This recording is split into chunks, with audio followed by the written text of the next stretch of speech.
Assalamualaikum warahmatullahi wabarakatuh. Salam sejahtera untuk kita semua. Jadi di kesempatan kali ini saya akan memberikan materi di video ini tentang program penyuluhan kepada masyarakat. Penyuluhan ini sudah dilakukan oleh dosen-dosen saya.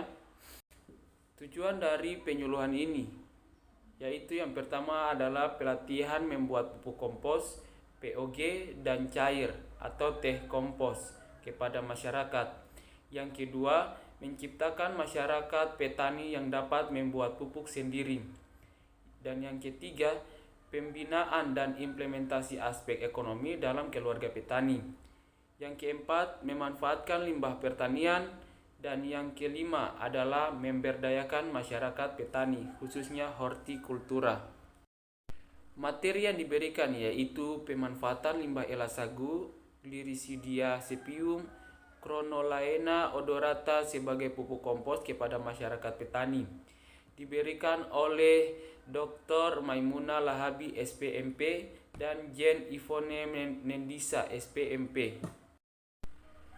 Jadi yang pertama dalam pembuatan pupuk kompos adalah pengumpulan bahan baku elasagu. Di sini saya akan menjelaskan tentang apa itu elasagu. Elasagu adalah bahan seratan bagian dalam dari pohon sagu yang dibuang setelah patinya diambil. Elasagu mengandung rasio C/N agak tinggi yaitu sekitar 26. Keadaan ini memungkinkan bahan organik elasagu agak lambat terdekomposisi sangat baik digunakan bagi usaha konservasi tanah dan air.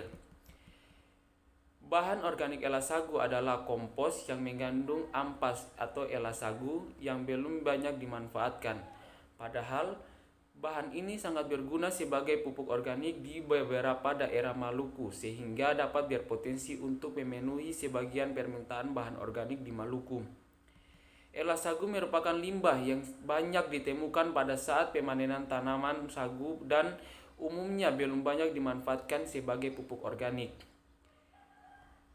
Dari penelitian Lahabi tahun 2019, dari hasil penelitiannya memperoleh informasi mengenai komposisi bahan organik kompos elasagu atau ampas sagu sebagai berikut.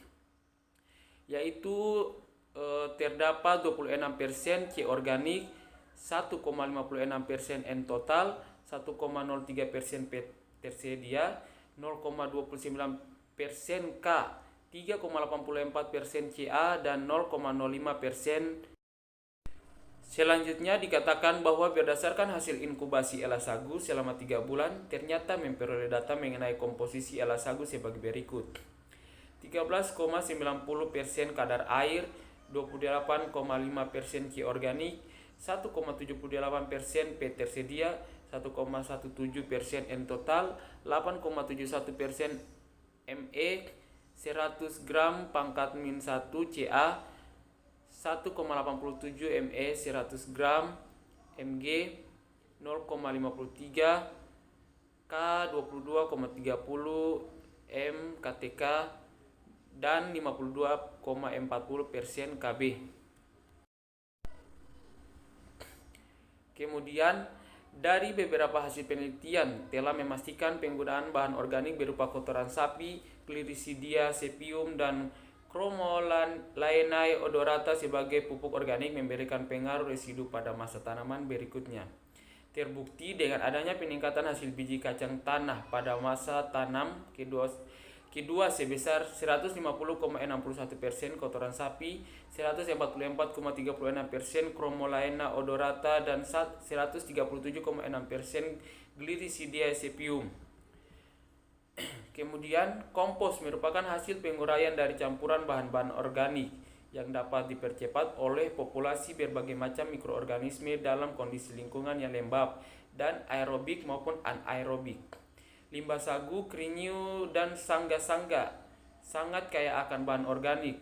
Penggunaan ketiga bahan tersebut sebagai pupuk organik memiliki kandungan N, P, dan K yang dapat menyuburkan tanah dan meningkatkan pertumbuhan dan produksi tanaman atau semusim maupun tanaman tahunan. Komposisi untuk pembuatan pupuk kompos. Yang pertama, elasagu yang telah terdekomposisi 25 kg. Kedua, daun gamal atau Glycidia sepium sebanyak 50 kg. Yang ketiga, daun sungga-sungga atau krinyu Chromolaena odorata sebanyak 25 kg. Yang keempat, pupuk kandang 3/4 volume karung. Yang kelima, larutan gula sebanyak 250 gram dilarutkan dalam 20 liter air. Yang keenam, ada E4 sebanyak 500 ml. Bahan organik, elas sagu, pupuk kandang, dan hijauan 2:1:1. Jadi 2 ember hijauan atau daun gamal sungga-sungga, 1 ember pupuk kandang, 1 ember elas sagu, 5 liter air, ditambah 5 tutup botol E4 plus 5 sendok makan gula pasir. Yang ketujuh, ada kadar air adonan kurang lebih 30%. Jadi tahapan-tahapan pembuatan pupuk kompos sebagai berikut. Yang pertama, kita larutkan E4 ditambah gula dan air dicampur merata. Yang kedua, limbah sagu atau elas sagu ditambah daun krinyu dan daun gamal dipotong-potong menjadi bagian kecil. Ditambah dedak dan ditambah kotoran ternak. Kemudian dicampur menjadi satu. Yang ketiga, setelah bahan dicampur rata, disiram perlahan-lahan dengan larutan E4 dan gula sehingga kandungan air 30-40%. Kandungan air yang diinginkan diuji dengan menggenggam bahan. Kandungan air kurang lebih 30-40% ditandai dengan tidak menetesnya air bila bahan digenggam dan akan mekar bila genggaman dilepas. Yang keempat, bahan yang telah dicampur tersebut diletakkan di atas tempat yang kering atau dapat juga dimasukkan ke dalam ember atau karung. Bila diletakkan di lantai, bahan sebaiknya ditumpuk secara teratur.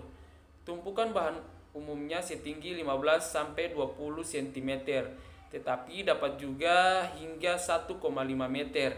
Setelah itu, tumpukan bahan ditutup dengan karung atau terpal. Suhu tumpukan dipertahankan antara 40-50 derajat Celcius.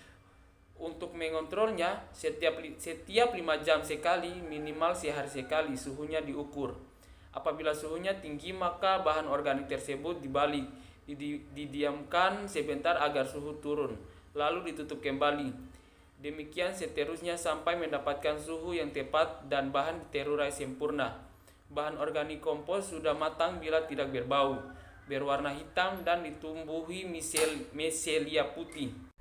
Nah, jadi teman-teman bisa lihat sendiri di sini ada beberapa gambar proses pembuatan kompos. Mulai dari pengumpulan bahan baku sampah kampus, pemilihan bahan, penggilingan, terus pengomposan.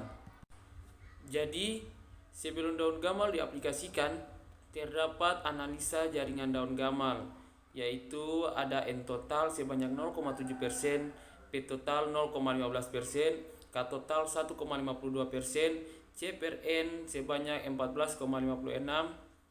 Di sini keterangan metode analisis N, Kedal, P dan K X H2SO4 ditambah H2O. Fermentasi 1 minggu dari Seni tahun 2013. Hasil analisis elas sagu berturut-turut sebesar 3,8%, 3,78%, dan 0,87%. Di sini terdapat ciri-ciri kompos yang siap dipakai. Yang pertama, ada beberapa hal penting yang perlu diperhatikan dalam tahapan ini. Adalah yang pertama, suhu, 2 kelembapan, 3 tata udara atau aerasi, dan yang keempat ada pH atau keasaman bahan yang diproses. Suhu optimal bagi aktivitas dan perkembangan mikro berombak bahan organik adalah 25-35 derajat Celcius. Kelembapan dalam tumpukan bahan baku kompos ditunjukkan dalam kadar air bahan adalah 30-40%. Yang kedua, dalam proses pengomposan perlu dilakukan pembalikan setiap 2-5 hari sekali.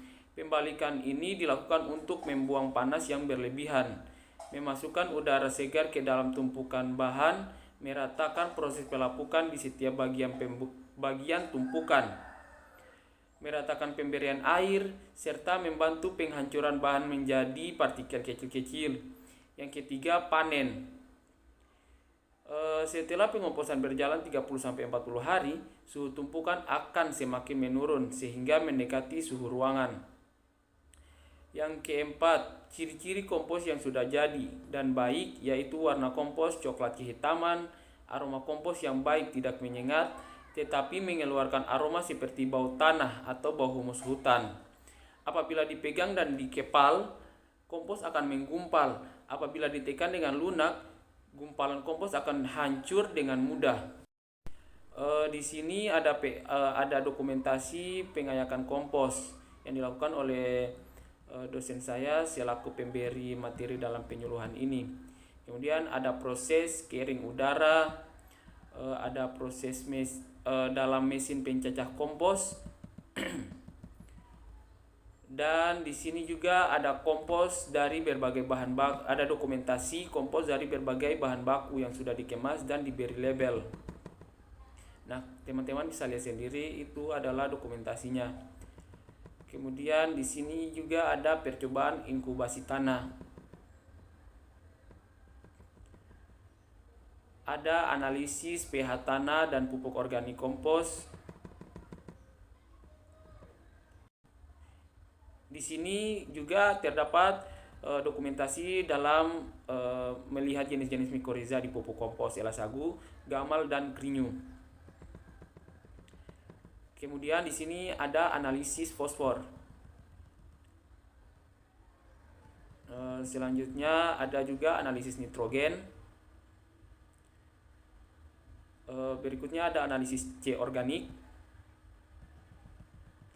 Kemudian di sini juga pupuk diuji coba pada tanaman jagung berumur 5 MST. Ini ada dokumentasinya. Kemudian diberikan kepada tanaman berumur 6 MST, pada tanaman berumur 10 MST.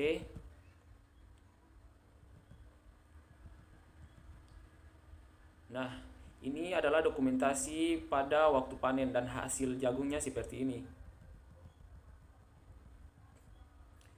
Di sini juga ada pengabdian kepada masyarakat bersama mahasiswa, dosen, dan masyarakat. Nah, ini adalah pengabdian kepada masyarakat yang dilakukan oleh dosen kami. Jadi itu adalah materi penyuluhan untuk pembuatan kompos dari bahan Ela Sagu, Gamal, dan Krinyu yang diberikan oleh dosen-dosen kami. Ya, semoga materi yang telah saya berikan tadi itu dapat bermanfaat untuk teman-teman sekalian. Wassalamualaikum warahmatullahi wabarakatuh dan salam sejahtera untuk kita semua.